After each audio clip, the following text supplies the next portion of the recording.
Hey guys, welcome back to my channel. So for today's video, I thought why not sit down and talk to you guys about the certain people in my lives that have taught me my parenting skills that I do now. So if you're interested, then keep watching.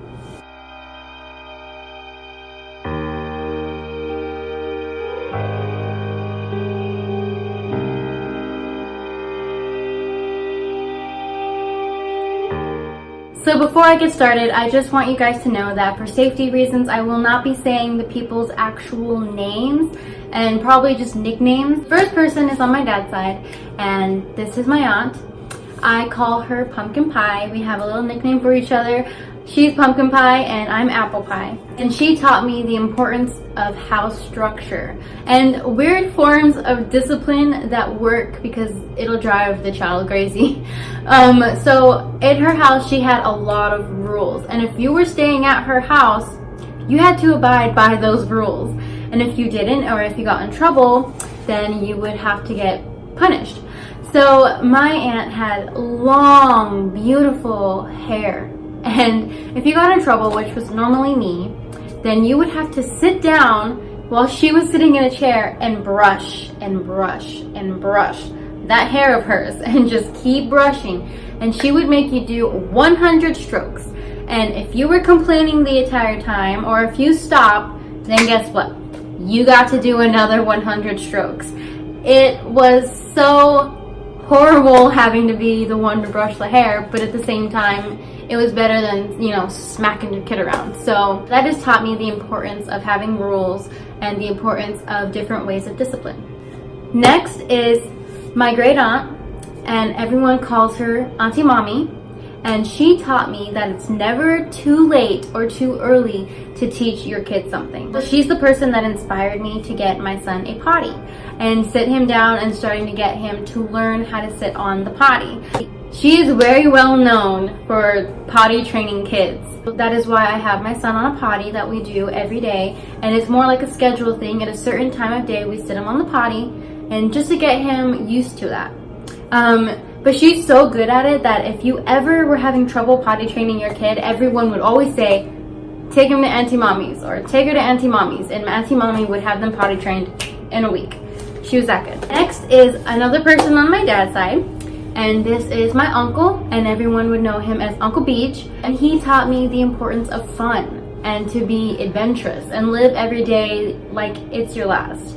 When I was young, he would always want to go fishing or, you know, have little backyard parties, and, you know, he was just a lot of fun. And it just made me realize that, you know, it's important to take your kid out there to have fun, let them enjoy life, because, you know, you never know when that day is going to be their last. So he has taught me the importance of that.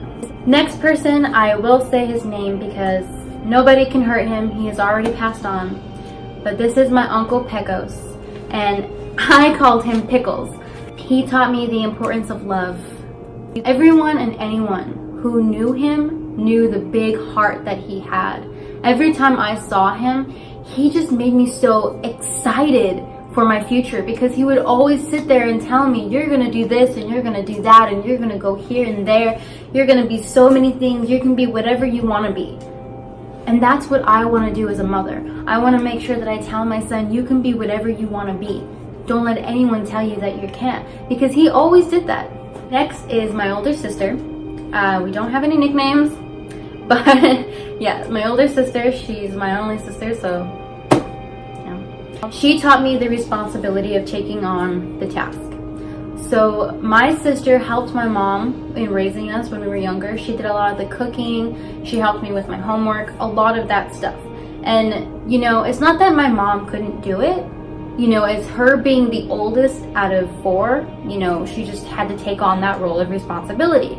And that taught me that, hey, I might not be ready to be a mom, but it is my responsibility. So she taught me that, you know, this is my responsibility and I do it with joy. I get up and I take care of my son with joy, knowing this is my task every day. This is what I need to do. This one is my dad, and we do have nicknames. I call him Pooh Bear, and he calls me just about anything. Baby Bear, Stinky, poopy, you know, just the normal dad things. And he taught me patience. That, you know, a lot of the people in my family, especially on my mom's side, you know, they have this temper to them. And they have, like, okay, if they were a firecracker and their fuse that they had before they exploded would be about that big, maybe even smaller. Now, on my dad's side, especially my dad, his fuse is like continuously growing, so that no matter how angry you might make him or how angry you might think you're making him, his fuse will never end for him to explode. My dad has a very big amount of patience, and that is what he has given me as a mother. I've learned patience with my son, and yes, he is still a baby, so there's nothing he can really do right now. And I know a lot of you guys are probably saying, wait till he's in his teen years, and I'm already not looking forward to it. But yes, I have learned a lot of patience with my son. Also, my dad has taught me to always be his #1 fan. And not even just with him, future kids as well. Always be his #1 fan. When I was younger, my dad never missed anything when it came to school activities. He was there for choirs, he was there for the talent show, he was there for anything that I was performing. My dad was front row and center. He never missed a thing. And you know, that really made me feel powerful and like I actually did have talent, even if nobody else thought I did. And you know, I don't sing in front of a lot of people. I was beat down a lot saying that I couldn't sing by a lot of close people to me.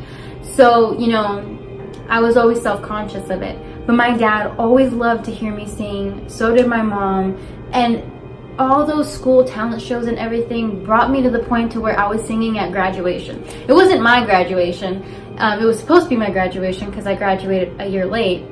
But yeah, I sang at that graduation and I felt so good seeing the look on everyone's faces. You know, he shared a video of me on Facebook of me singing, and seeing the positive outcome from it was amazing. You know, my dad is the reason why I sing. Next, again, she has also passed away, but I'm still not going to say her name because we have a nickname for her. My Nana on my mom's side. She taught me presence.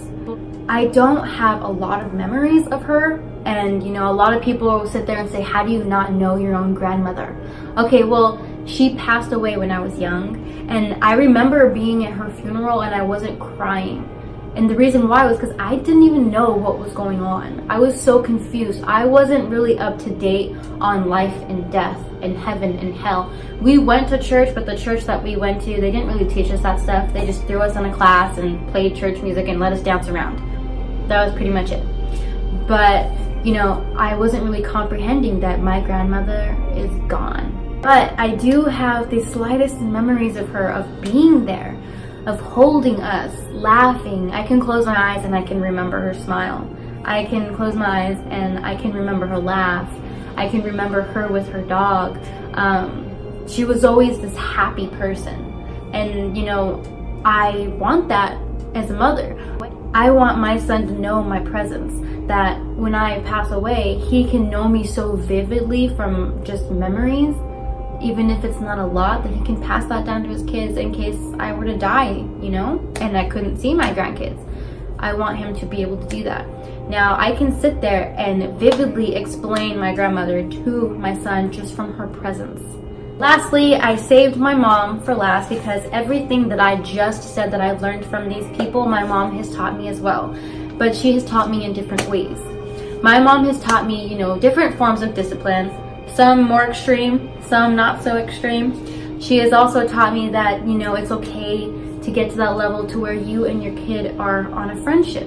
My mom, I look at her more as a friend. I will always respect her. She is my mother, but she's my best friend. I tell her everything. She tells me everything. We have no secrets. I mean, we might have some because they're just secrets you don't want your parents to know. But yeah, she's amazing, and you know, she might not think of herself as the greatest mom, and some other people might not think of her as the greatest mom, but to me, I want to be her. I want to be the mom that she is, if not better. And the reason why is because My mom, she defeated so many obstacles. She has overcome just about everything. From doing things on her own to, you know, making sure we had a roof over our head, clothes on our backs, food in our mouths. I want to be her. I envy how she got through things on her own. And that is what she has taught me. She's taught me that no matter what, I can do it. She has taught me that I don't need a man. Even though I love my husband, we're not going anywhere, he's my rock. But if something was to happen, because of her, I'm not afraid. If me and Ryan were to divorce for any reason, again, not gonna happen, but if we did, she has taught me that I don't need a man to raise my son. I'm not saying that my dad wasn't there, but you know, my older sister and my older brother, their dads weren't in their lives, and my mom had to play the dad. And when my mom and dad got divorced, we always seen my dad, but that wasn't all the time. So, you know, she did fill in some of those spots. And seeing her do that, and then, you know, how she's changed as a person really impresses me, and I want to be that. And that's what I've learned from her. So thank you, you guys. I hope you enjoyed this video. If you did, don't forget to hit that like button, and don't forget to subscribe if you want to become a part of the Jones family. Bye guys, I love you.